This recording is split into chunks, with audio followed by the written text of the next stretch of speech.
They will have to start from the pit lane because, as you can see, the cars are in their place. We'll get a red light in the upper left-hand corner, and now they let him leave.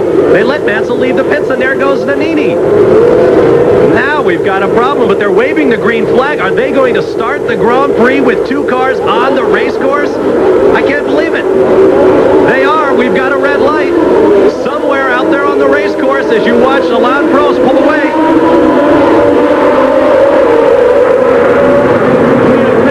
There you see your leader, Alain Prost, beats his teammate Ayrton Senna in the first turn, and now we've got all kinds of cars piling up. It looks like one of the Ferraris got a little bit sideways there as the drivers struggle with traction on a rapidly drying but still quite damp racetrack. And somewhere out in front of them, Nigel Mansell, who was supposed to start in the 5th position, and Sandro Nannini, who was supposed to start 13th. I can't believe they released him from the pit lane. Well, they're certainly going to be checking the rule books on that one. The pit lane has been closed, actually, officially, for the last 15 minutes. And how they ever let him through. And if it is wrong, the Quebec organizers here will be heavily fined for that mistake. Now here you see Nannini being overtaken by the race leader, and I don't know how they're going to score this one. Well, Nannini has to be a brave man out there on the racing slicks because there still are puddles, and it only takes a few millimeters of water to make that car absolutely lift up. And here comes Senna sliding by, not sliding by, powering by his teammate.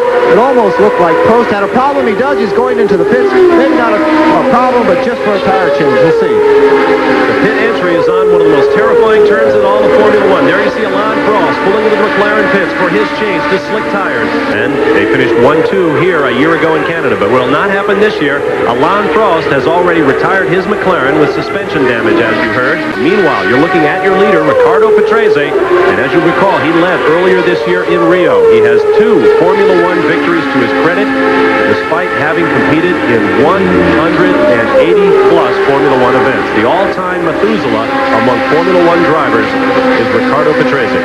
They're getting a lot better as time goes by. You saw them trying to pick up the Martini wreck as the race continues. A quick look at the tail of your leader, excuse me, not your leader at this point, Ayrton Senna running in 3rd position.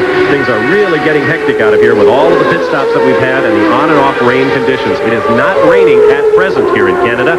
Now there's Terry Boutsen in the pits, meaning Riccardo Patrese has nobody between himself and Ayrton Senna coming up now, inheriting 2nd position. Terry Boutsen quickly flips that Williams with Renault V10 power back onto the pit lane and onto the racetrack.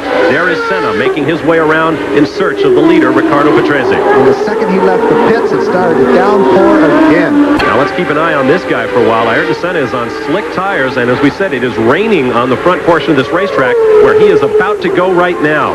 The acknowledged Rainmaster in Formula One, who won his first victory at Portugal in 1985 in a downpour. He won races last year, the British Grand Prix, you'll remember, under monsoon conditions at Silverstone. Hockenheim, a couple of weeks later, also run in the rain, and then clinched his first world championship on a dampening track in Japan. Even to go on with that story, that's when the points for that win of Alain Prost were reduced to half points rather than full points, which really cost him the world championship against Niki Lauda. He lost it by a half point. As you watch Ayrton Senna and the little vortexes off the top of the wing where it says Marlboro in the back. As the air is compressed over that wing, it squeezes out the moisture, and we see it in the form of a little cloud. This is your leader, Riccardo Patrese, and we got a brief glimpse of the McLaren Honda behind them. Ayrton Senna running in 2nd position and doing so very quietly at this point. Your leader, Patrese, is on the wet rain tires, and it is still raining here. This man, on the other hand, I believe is on slick tires. And so it is a real demonstration of driving skill for Ayrton Senna to stay in contact with the leader, Patrese, who has the wets. You can see around that corner, Bob, just physically how much slower Senna was. I don't know how far back there Ford is in 3rd place, but man, and Senna has to be in absolute misery out there at this point. They brought him in early. They thought they were going ahead and have the advantage by switching to these absolutely treadless and somewhat less sticky. As you said at the top of the show, the McLarens are not invincible, and especially in a dice roll situation with this weather, they may have chosen the wrong tire or the wrong time to change the tire.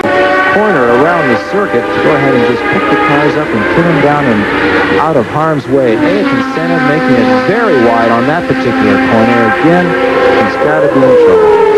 Running slicks on even the thinnest water makes the car hydroplane, and even a man with the consummate skills of Ayrton Senna cannot necessarily keep it on the racetrack at all times. But he did keep it off the walls And if he can just keep circulating, he could pick up valuable points. There's Derek Warwick making it through his favorite turn here in Canada, one where he very nearly drove the car into the ocean last year. And you can see the splash set up by the car. He's catching the McLaren, Bob. Right in front of him is Ayrton Senna from Brazil, current world champion. And we've been watching for the last few laps. Senna is now just dead slow out there. Let me ask you, John, why does Senna not pit at this point? It is his decision, I take it, whether to put on the rain tires again. Well, if they go back and forth on the radios, Bob, and Ron Dennis is down here talking to him on every lap. And still, right there, you can see in that picture, parts of this circuit are dry. They rolled the dice, and they're going to keep the dice out there as long as they can.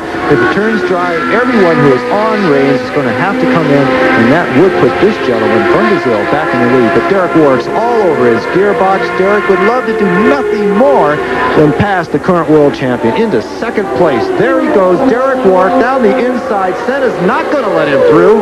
He really should have, because for sure that McLaren has to be slower. Derek Warwick learned from Phoenix not to push it. Sit there and watch. He went ahead and pushed it down in Phoenix, and it took him out of the race on lap 8 and what could have been a podium for him. Now let's see what Derek Warwick does. If he waits, sooner or later, Senna will have to stop because it continues to rain here. We'll watch and see if Senna doesn't stop this time. And you use a lot of fuel here. And Senna goes straight off to the pits. So Senna is now in the pits. He'll make a quick right and left-hand turn and then come on into the McLaren pits, and nobody does it better. Let's go to Marty. Well, guys, you are absolutely right. They were gambling, hoping that the rain would stop again and that they would be out there on slicks when everybody else would come in. Well, the gamble didn't work, and now Ayrton Senna has his work cut out for him again. Well, let's see if he can do what he did a year ago in Japan when he ran on a dampening track, came from the back of the field past 13 cars, caught his teammate Alain Prost, won the race, and with it clinched his world championship. There is your leader, Riccardo Patrese. Second place, Derek Warwick, as high as we've seen the Arrows team this year.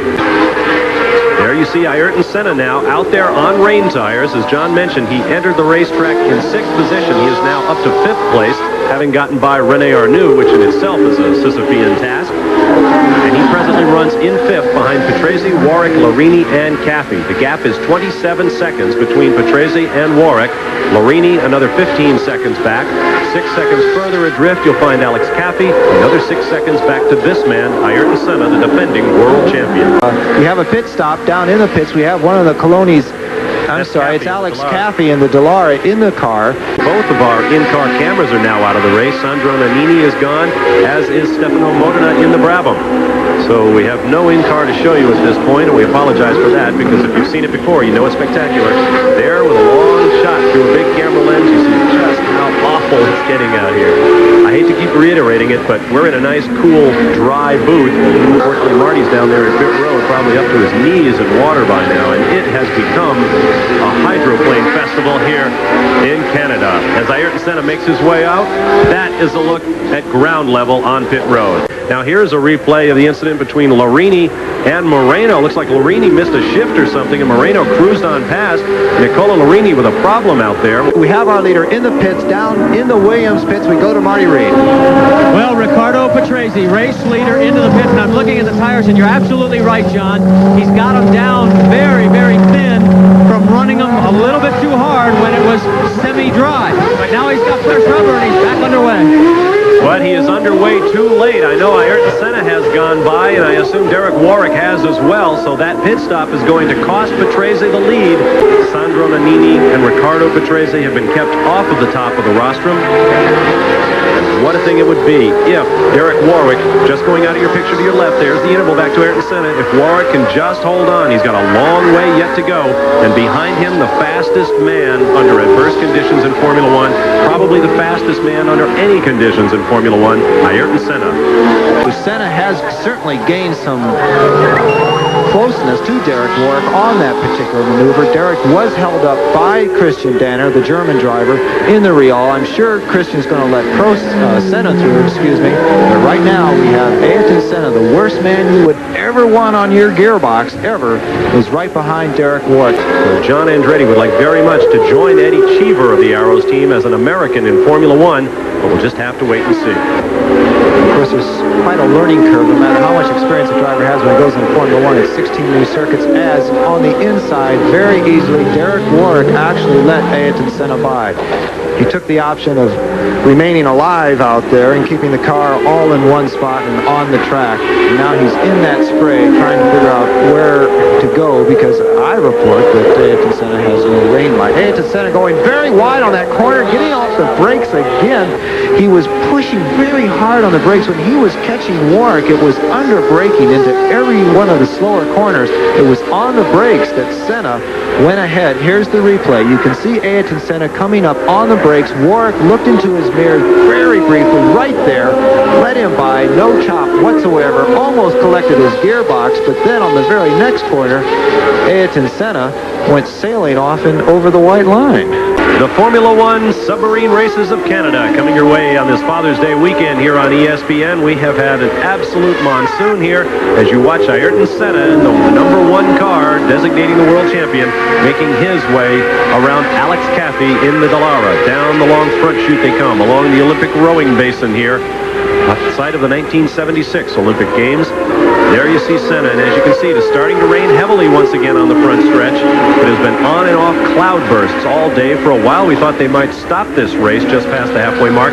You're watching Ayrton Senna, who has not been beaten in a rain-drenched Grand Prix since 1984. Let's go down to Marty Reed. Well, guys, after the first little incident between Patrese and Boutsen, I went to Frank Williams, owner of the team, and I said, any team orders now? He says, no, still only one. Don't crash. Don't crash indeed, and they very nearly did that. Your leader is Ayrton Senna. Boutsen has taken over second from teammate Patrese. What drama at the Canadian Grand Prix. You see your leader, Ayrton Senna, having pulled off with apparently a blown engine in that McLaren Honda. Hands on hips. He has come from virtually from the back of the pack after stopping for tires and made his way to the lead, had a comfortable lead of some 20 seconds over this man, Riccardo Patrese, who has since been passed by his teammate Terry Boutsen. And at this point, the order has shuffled once again. What a day for Ayrton Senna, who has had so much trouble this year. As you see, the dejected Ayrton Senna making his way back. He will not score points in this race. He can't believe it, Bob. He can't believe it. He's got his hand over his face. He says, I fought back twice. I passed everybody. I had virtually lapped 3/4 of the field, and here I am walking home. That's the first time in over 50 Grands Prix that one of the top 5 drivers, among them Berger, Mansell, Prost, Senna, and Piquet, will not win the Formula One Grand Prix. This race in Canada, here is a replay as the engine, the Honda engine, normally as bulletproof as a mechanism can be in any form of racing, simply let go on the Brazilian world champion. But you called, Bob, at the head of the program. You said that they are the best, but they are not invincible. Alain Prost dropped out after a mere 2 laps in this race with suspension problems, and now Ayrton Senna drops out little more than 2 laps from the finish of the race. After a magnificent driving job through absolute driving rain. There is a lot of spray coming out of the back of the car, but you can also see a lot of oil smoke on the left-hand side of the engine. Something certainly went bang.